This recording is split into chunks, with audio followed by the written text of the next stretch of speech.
Hello भाई, मेरा नाम अभिषेक तिवारी है। Welcome to my channel tech Desi. भाई आपका कल से एग्ज़ाम स्टार्ट है, तो एग्ज़ाम में जाने से पहले कुछ ट्रिप मैं अपने एक्सपीरियंस के बिहाफ आपके साथ शेयर करना चाहता हूँ। 30-40 मैंने गवर्नमेंट एग्ज़ाम दे लिए, तो क्या एग्ज़ाम हॉल में हम अपना 100% दे पाएँ। कुछ चीज़ें मैं आपके सामने जो एग्ज़ाम हॉल में मैंने खुद फेस की, कोई टीचर नहीं बताने का भाई, वो आपके साथ मैं शेयर करूँगा। एग्ज़ाम आपका कल है, तैयारी आप 1 साल से कर रहे, रणभूमि में युद्ध आपको कल लड़ना, लेकिन तैयारी इसकी आप 1 साल से कर रहे। तो आज की रात और आज आपको क्या करना है, देखो आज की रात ज़्यादा जाग कर ही पढ़ना भाई। कभी सोच रहे हो कि ये 10वीं 12वीं का एग्जाम हो, आज की रात में सारा पढ़ लोगे आप, कल आपकी परफॉर्मेंस खराब हो जाएगी। इस वजह से आपको आज ज़्यादा नहीं पढ़ना, आपको हल्का खाना खाना ताकि आप सुबह बहुत अच्छी तरीके से फ्रेश हो जाए। इसलिए आप हल्का खाना लो, ज़्यादा से ज़्यादा लिक्विड लेना है इसमें खाने में।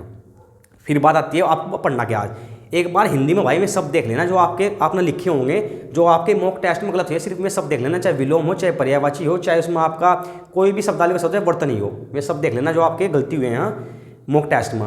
मैथ में आप क्या देखोगे, मैथ में एक बार हल्की हल्की सी निगाह सारे फार्मूले पर मार लेना। सबसे ज़्यादा जरूरी था मेंसुरेशन के फार्मूले होते हैं ना, 2D के, अपना क्षेत्रफल के, परिमाप के, विकर्ण निकालने के फार्मूले में देख लेना। संभव त्रिभुज के फार्मूले पर जरूर एक बार निगाह मार लेना। माध्यिका निकालने के फार्मूला एक बार देख लेना, क्योंकि संभव त्रिभुज का मुझे पूरा चांस लग रहा है कि संभव त्रिभुज का क्वेश्चन आना ही आना है, तो इसलिए संभव त्रिभुज को ध्यान रख लेना।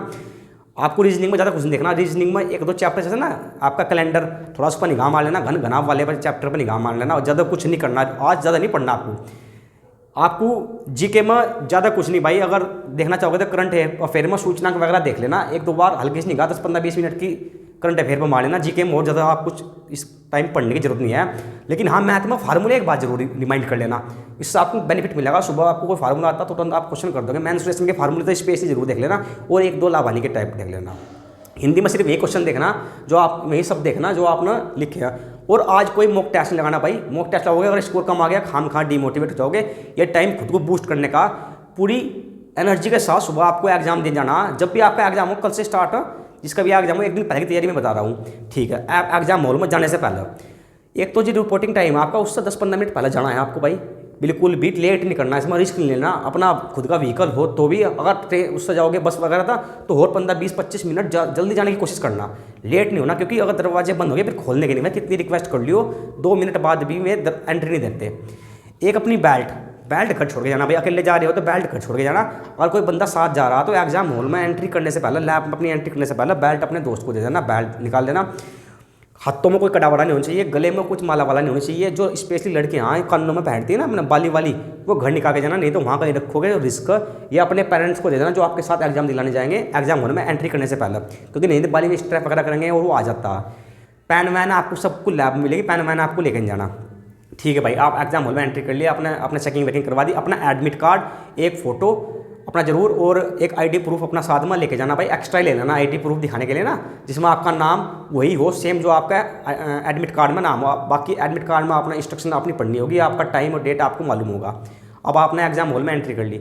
एग्जाम हॉल में एंट्री करने के बाद आपको सीट नंबर दे दिया जाएगा। पहले आपकी बायोमेट्रिक होगी, अपना अंगूठा साफ रखना। बायोमेट्रिक होने के बाद आपको सीट पर बैठा दिया जाएगा।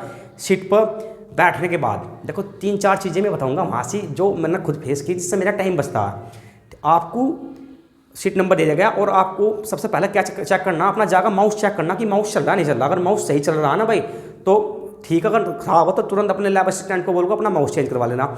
दूसरी बात, जब आप एग्जाम हॉल में जाके बैठोगे ना भाई, तो नीचे आपके ऊपर तो आपकी स्क्रीन है, मॉनिटर है, नीचे आपके जो बोर्ड रखा रहता है ना, वो मदरबोर्ड टाइप कंप्यूटर का सिस्टम, उसमें बहुत सारी वायर पिन होती हैं।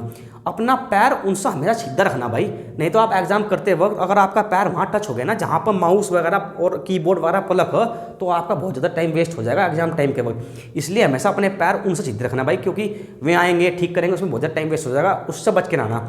अपने पैर सीधे रखना, और मेज के ज़्यादा से ज़्यादा क्लोज बैठने की कोशिश करना। जब आप अपनी कीबोर्ड से एंट्री कर दोगे ना, तो कीबोर्ड को आगे सरकाएगा भाई, और माउस रख लेना, और अपना रफ शीट बिल्कुल सामने ऐसा रखना। रफ शीट अपने आइडेंटिटी कार्ड डॉक्यूमेंट सारे उसे दिखाने के बाद साइड में रख लेना, सामने रफ शीट। और लैब में आपको पेन मिलेगा, पेन चला कर देख लेना कि उससे पहले ही कि पेन चल रहा नहीं चल रहा।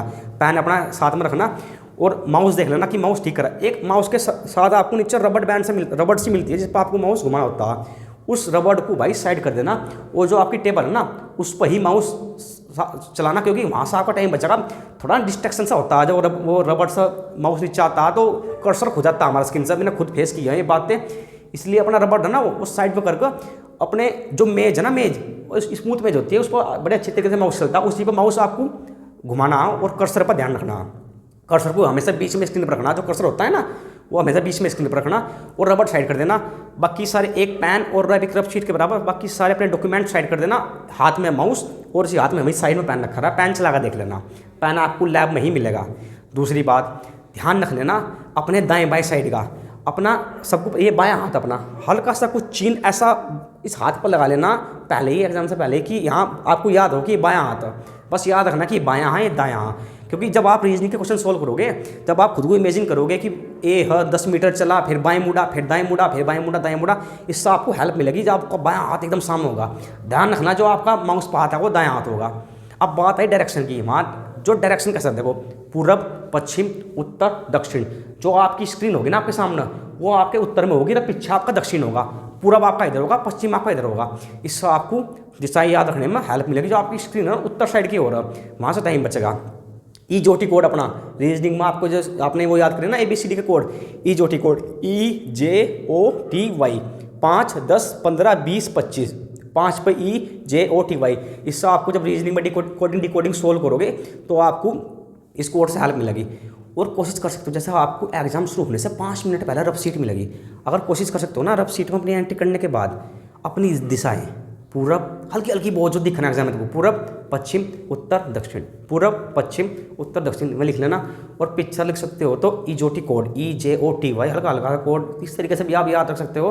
5, 10, 15, 20, 25। तो रफ शीट का अपना एंट्री करना, हालांकि बहुत सी लैबों में रफ शीट पर लिखने देते।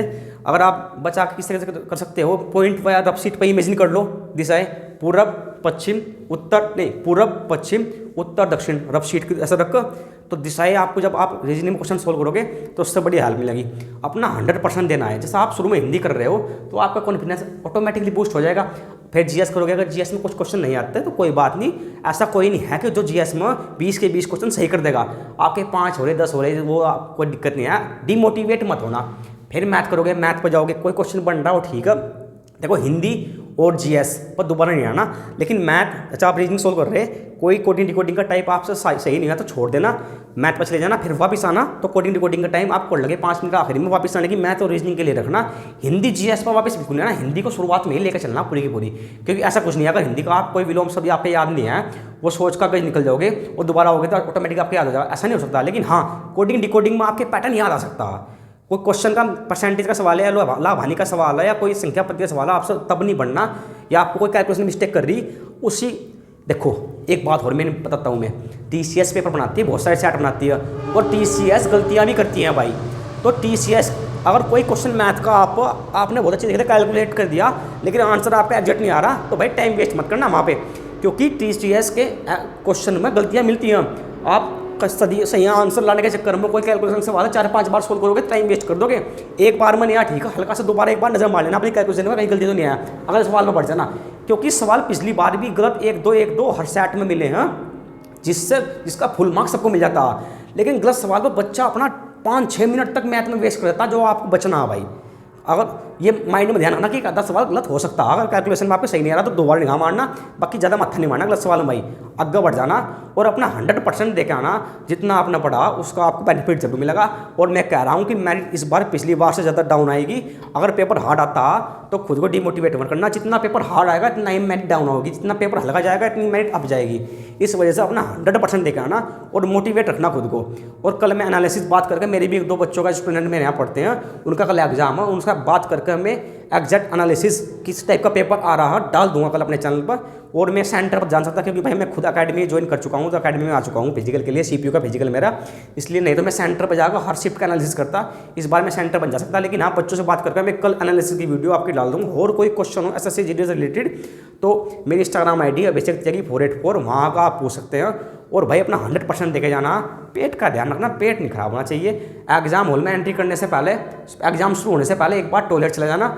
और सुबह ज़्यादा पानी नहीं पीना भाई एग्जाम में, नहीं तो फिर एग्जाम के बीच में बैठ कर टॉयलेट लेना चाहिए। टॉयलेट तो आपको जाने देंगे में, लेकिन आपका प्रेशर बढ़ेगा तो डिस्ट्रक्शन पैदा होगी। इस वजह से भाई स्वास्थ्य का भी बहुत ज़्यादा ध्यान रखना।